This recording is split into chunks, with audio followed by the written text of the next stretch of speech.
How can conflict increase performance?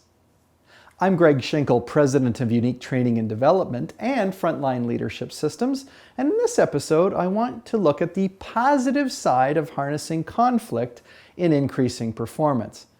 It's not a surprise to you to hear that conflict is usually viewed in a negative way. After all, it can either be destructive, or you could view it, when harnessed properly, it could create breakthroughs in a positive way.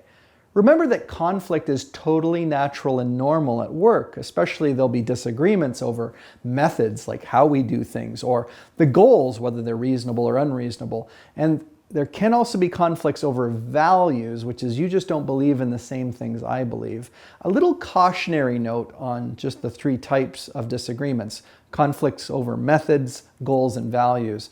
It's easier to resolve and reconcile conflicts around methods, so we can disagree about how something should be done and talk it through. We could even disagree about the goals and whether they're reasonable or not. When you start disagreeing on values, it becomes really tough to get a resolution. And what you want to resist as a leader is to escalate something to the values level when really it should be focused on a disagreement over methods and goals. So be cautious about labeling someone as, well, you just don't care like I care, and you just don't believe in things like I believe in things, because that just makes the conflict more and more difficult to resolve. But let's go back to, how do you harness the positive aspects of conflict? Because this energy that gets created by these disagreements can actually cause better performance. The first tip that I have is to invite disagreement. I know it sounds weird, but why wouldn't you just right up front ask for dissension? Groups naturally tend to avoid conflict and bring up alternative points of view, especially when you as the leader have opened your mouth too early in the process and told everyone what you think. But you really want to have this dissension, and of course a lot of that willingness to accept dissension sets the tone for whether your team will know that it's safe to disagree with you. So you want dissension because you want different points of view so you can select the best possible answers.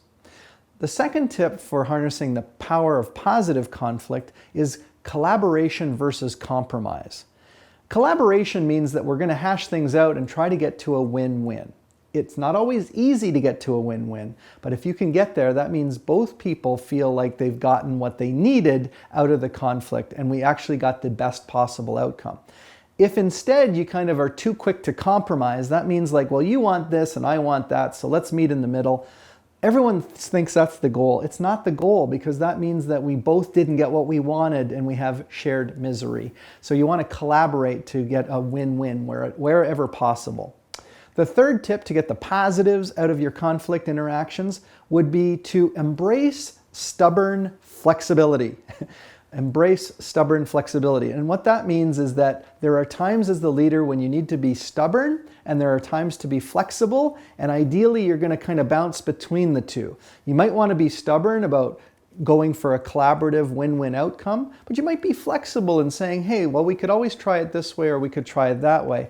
I believe that leaders are going to be the most successful when they have like a spirit of curiosity and experimentation, because after all, it's really tough to know for sure what is the best course of action. It's all kind of like this best educated guess to come up with the best experiment and find out what's working.